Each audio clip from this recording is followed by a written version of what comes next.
Fala galera, beleza? Bem-vindos ao canal O Gerador de Riqueza. Felipe aqui, sem enrolação então. Janela de oportunidades reaberta. O que nós temos aí para ficar de olho, acompanhar de perto, né? Hoje, Banco do Brasil abaixo dos 21 novamente. E um detalhe que passou um pouco batido, que tem a ver com o banco da Patagônia, né? Lá da Argentina, e ficou para trás aí, meio ao balanço. Muito foi falado sobre outros fatores, nós vamos falar sobre esse fator. Engie Brasil, abaixo dos R$ 40, é a aposta na certa? Vamos falar também se seria aí uma boa oportunidade ou uma cilada ao menos, mesmo com esses patamares, né, abaixo aí dos R$ 40. O ativo lá em julho estava em 46, 48.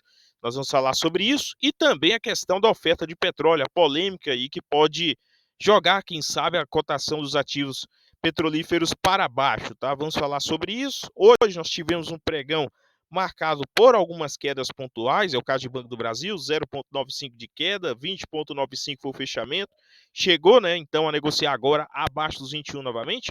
Banco do Brasil está nessa, né, entre ali os 21, 20, não veio nos 19, mas pode acontecer, quem sabe aí, em fatores próximos, tá? Em fatores aí em decorrência do terceiro trimestre. Vamos acompanhando.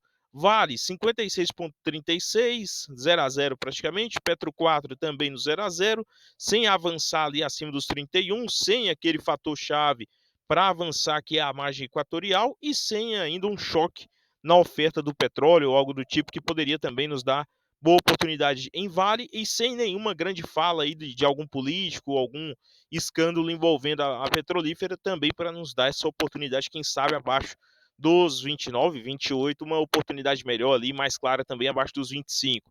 Engie Brasil, essa sim veio em queda após resultados. BB Seguros, para mim, vai se firmando também como uma boa oportunidade nesse pós-dividendos, né? Aquela reta final, vou falar sobre isso adiante. Petro Recôncavo, abaixo dos 13 também, é outra que não anda e também pode ser aí um dos ativos mais bem quisto para você acompanhar, tá?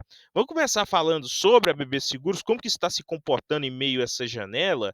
Você vê aqui, né, que nos 6 meses, você pegar lá de maio para cá, entre maio até agora, setembro, pós-dividendos, de que há uma queda nessa janela de 24,6%. Nos 6 meses, 17%.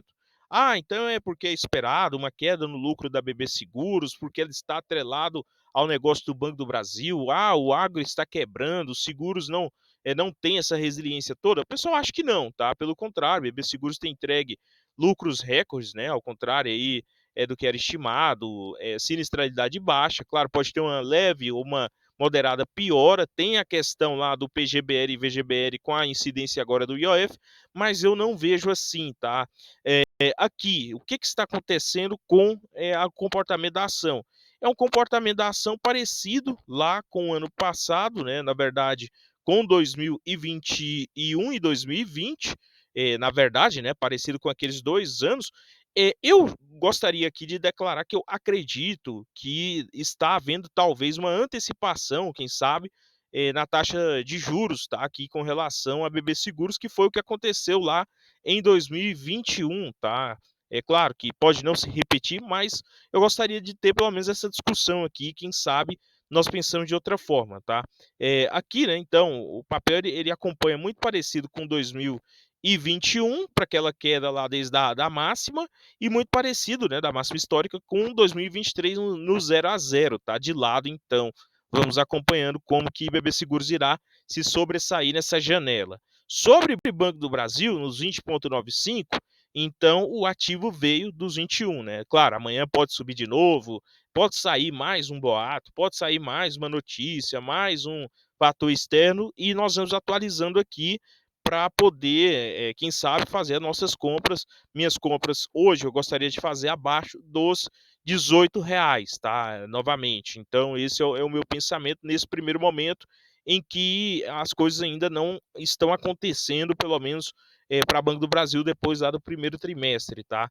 Claro que, mas aí tem aquele fator, quer comprar barato, não vai ter como comprar com a melhor qualidade possível com a foto no momento. Não, concordo com isso. Só que é importante o investidor também ter a noção de que um ativo deste qualidade é bom também você fazer grandes compras a um preço atrativo, né?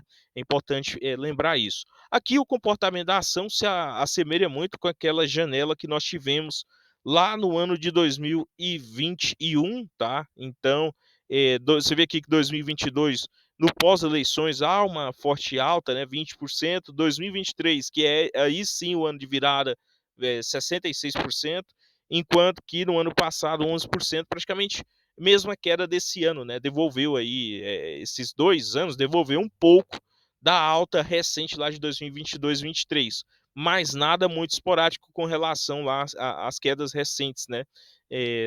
Nós tivemos aí, por exemplo, saindo dos 29 para os 25 em um único pregão. Aqui, o que, que eu gostaria de mostrar para vocês, tá? Os dados aqui é da Varus, então uma planilha muito interessante, que é a participação do Banco Patagônia, né, que é um banco que, para quem não sabe, o Banco do Brasil tem forte participação nesse banco, um banco argentino, Banco Patagônia, no qual, né, a participação desse lucro do Banco Patagônia nos resultados do Banco do Brasil. E aqui, ó, se vocês prestarem atenção, no segundo semestre, trimestre de 2025, já chegou, né, aí a cerca de 20% do resultado, quase 20% do resultado do Banco do Brasil. Isso ocorreu por quê? Por causa da maxi-valorização da moeda argentina em relação ao dólar, né? Meio que forçado ali. Agora nós estamos tendo um momento que parece voltar a turbulência política na Argentina e, quem sabe, a desvalorização de novo lá da moeda do peso argentino com relação ao dólar, né? Então, isso daqui, por que eu estou falando desse detalhe? Eu não vi praticamente em quase nenhum lugar falando sobre isso.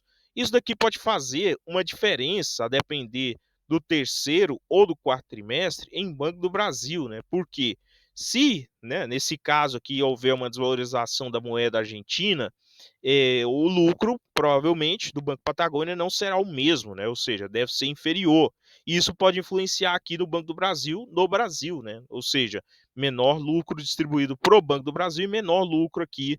E isso pode fazer aqui um fator de queda, tá? É um detalhe que eu trouxe aqui para vocês ficarem, tá, com a antena ligada, tá? Porque é bem provável que isso aqui vai passar batido, ao menos nos próximos resultados, tá? Claro, se o Banco do Brasil recupera o ROI, se o Banco do Brasil diminui a inadimplência, isso daqui não faz tanta diferença, tá? Mas só um detalhe aqui que eu vi pouco sendo falado. Sobre a Engie Brasil, vamos falar sobre a Engie Brasil, 39,50. Eu gosto dessa empresa, para mim, uma das melhores da Bolsa, né? Ela é aquele estilo de empresa da antiga EDP, né? Para quem lembra aqui do canal, Energias do Brasil, que teve o capital fechado. Só que a Engie Brasil paga um dividendo menor e a política de dividendos, a periodicidade é diferente, né? Então é importante falar sobre isso, né? Mas dentro das geradoras, existe aí um fator, né, de curto prazo com relação à comercialização, né, a guerra da comercialização de energia e precificação, né, disso também no curto prazo. E a Engie Brasil, ela meio que vai se tornando também mais uma transmissora, né, no curto prazo. É um fator que é importante mostrar. Aqui, nessa janela, vamos falar do comportamento da ação. Essa janela, né, entre julho até agora setembro, 19% de queda. Lembrando que o papel estava lá próximo a casa dos 45, 48. Relação preço-lucro sobre os pares, Engie Brasil não é uma das mais caras, né? Você tem ali a Serena Energia em mais de 100 vezes lucro, o mercado negociando, você tem a empresa metropolitana de águas e energias, né? A EMAE, se eu não me engano, aqui em 15 vezes lucro, você tem a Copel. Aqui, claro que esse fator aqui ele é distorcido de curto prazo, não recorrente. Copel negociando a 14 vezes lucro, Engie Brasil negociando a 10 vezes e Neo Energia negociando a 8 vezes lucro, tá? Então, oferece, né, um bom valor com relação ao seu preço vezes lucro, considerando as geradoras de energia, tá? Que aqui tem distribuidora de energia no meio, então tem que ter cuidado também com essa avaliação. Entrega um ROI aí acima de 2 dígitos, o mercado precifica esse PL acima em relação aos pares de transmissão e também distribuição, porque não é uma estatal e também entrega aí um ROI, né, bem alto também, fora que tem um controle lá fora, né? Então é um fator aí que a Engie Brasil demonstra, tá? Só que está alavancada, é importante mencionar isso, e, né, deveria negociar relação preço-lucro vezes relação justa, segundo analistas, na casa aí de 9 vezes o PL, ou seja, quase uma vez a mais, né? Ele está negociando agora quase uma vez a mais, ou seja, o papel era para estar ali na casa dos 37, 38. Então, para quem fizer a conta, colocar aqui nos comentários quanto que estaria, né, negociando. Então, para mim, aposto nesse número, um número que para mim é interessante, mas não quer dizer que o papel não voltará lá à casa dos 45 novamente, tá? Pelo contrário, acredito sim que irá voltar quando